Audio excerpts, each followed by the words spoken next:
Exclusive నిన్న రాజమండ్రిలో జరిగిన ఈ ఘటన స్టూడెంట్ ని మోసం చేసి అత్యాచారం చేసిన లెక్చరర్ ఇప్పుడు అరెస్ట్ లో ఉన్నారు. ఇంటర్ స్టూడెంట్ కేసులో లెక్చరర్ అరెస్ట్ అయ్యాడు. లెక్చరర్ వినయ్ వర్ధన్ ని ఇప్పటికే పోలీసులు అదుపులో కూడా తీసుకున్నారు. లెక్చరర్ వినయ్ పై పాక్సో కేసు నమోదైంది. మరి ఇవాళ మెజిస్ట్రేట్ ముందు హాజరుపరుచుతున్నారు పోలీసులు కూడా. ఇంటర్ సెకండ్ ఇయర్ చదువుతున్న విద్యార్థినిపై లెక్చరర్ అత్యాచారం చేశారు. అయితే 3 రోజుల పాటు ఇతర ప్రాంతాలకు తీసుకువెళ్లి రేప్ చేసినట్టు కూడా గుర్తించారు. పెళ్లి చేసుకుంటా అంటూ నమ్మించి మోసం చేశాడని బాధితురాలు ఇప్పటికే ఫిర్యాదు చేయడంతో అనంతపురంతో పాటు పలు ప్రాంతాల్లో కూడా తిప్పాడు అని చెప్పింది.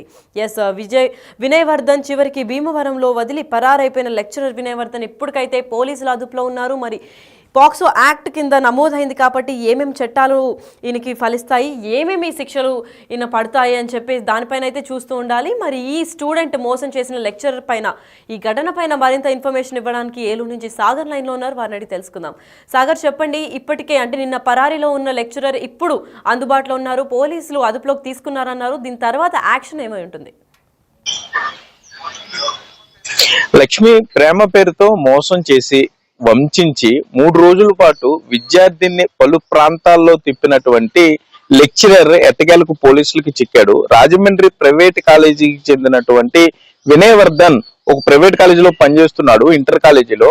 అదే కాలేజీలో ఇంటర్ చదువుతున్న అమ్మాయిని ప్రేమ పేరుతో మోసం చేసి పెళ్లి చేసుకుంటానని నమ్మించి జనవరి 27వ తారీఖున ఇంటి నుండి తీసుకువెళ్ళిపోయాడు. అమ్మాయి కనపడట్లేదని తల్లిదండ్రులు కంగారు పడ్డారు. కొవ్వూరు టౌన్ పోలీస్ స్టేషన్ లో మిస్సింగ్ కేసు నమోదు చేశారు.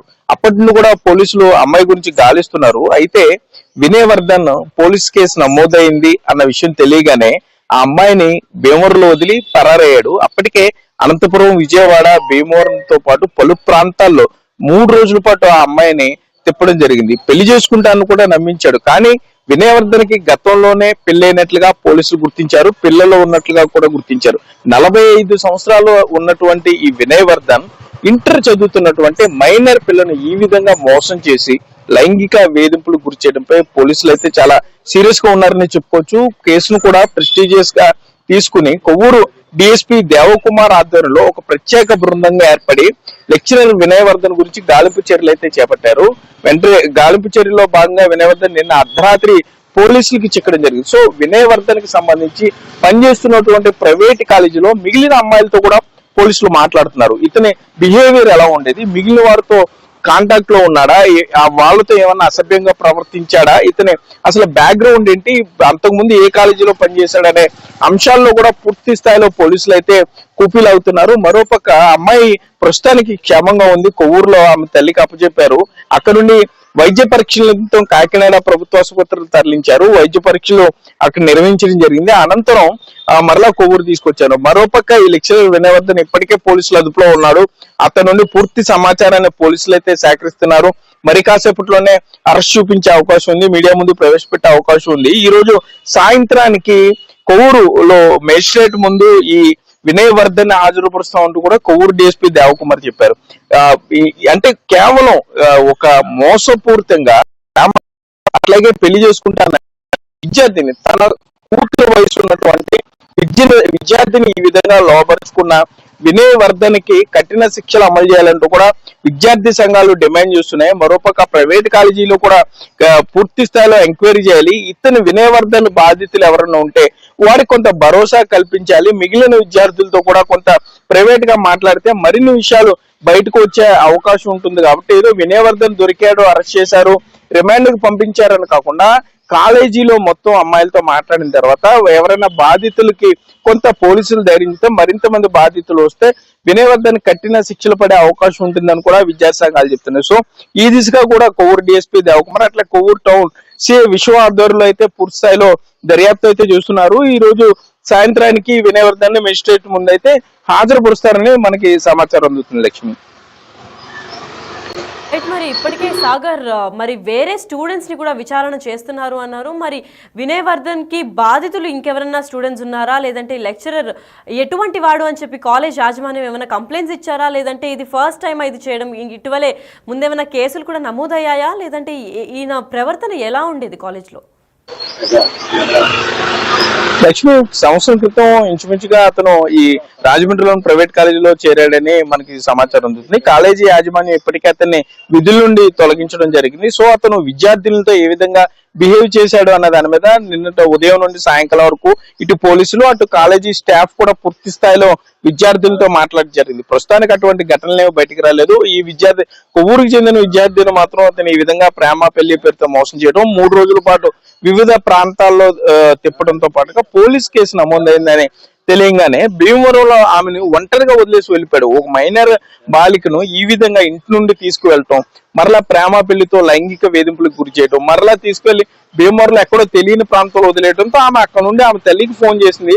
తల్లి అట్లాగే పోలీసులు అక్కడికి వెళ్లి భీమవరం నుండి ఆ అమ్మాయిని తీసుకుని మరలా కొవ్వూరు వచ్చారు. సో కొవ్వూరుకి అప్పటికే ఉన్నటువంటి మిస్సింగ్ కేసుని ఆల్టర్ చేసి పోక్సో కేసుగా మార్చారు. సో ఈ పోక్సో కేసులో కఠిన శిక్షలు ఉంటాయి కాబట్టి ఈ తప్పకుండా వినయవర్ధన్కి ఈ విధంగా విద్యార్థిని లైంగికంగా వేధించిన వినయవర్ధన్కి కఠిన శిక్షలు ఉంటాయని అయితే డిఎస్పీ దేవకుమార్ చెప్తున్నారు. మరోపక్క ఇట్లా ఎవరన్నా విద్యార్థులు కానీ లేకపోతే ఎక్కడైనా ఆఫీసుల్లో లేకపోతే ఎక్కడైనా షాప్స్ లో దుకాణ సముదాయాల్లో కానీ లైంగిక వేధింపులకి ఎవరైనా గురి చేస్తే మాత్రం వారు వెంటనే పోలీసులను సంప్రదించాలి, 112కి డైల్ చేయాలి. లేకపోతే ఇప్పటికే అభయ మహిళా కవచ్ అంటూ కూడా కొన్ని కార్యక్రమాలు చేస్తున్నాం కాబట్టి పోలీస్ స్టేషన్ కో లేకపోతే పోలీసు ఉన్నతాధికారులను సంప్రదిస్తే తప్పకుండా వారి వివరాలు గోప్యంగా ఉంచుతాము. మహిళా యువతులు కానీ వారికి సంబంధించిన వివరాలు బయటికి ఎట్టి పరిస్థితి లేవు. అట్లాగే వారు ఫిర్యాదు చేసిన వ్యక్తుల మీద తప్పకుండా చట్టపరంగా కఠిన చర్యలు తీసుకుంటామని పోలీసులు హెచ్చరించే పరిస్థితులు అయితే ఇక్కడ ఉన్నాయి. లక్ష్మి,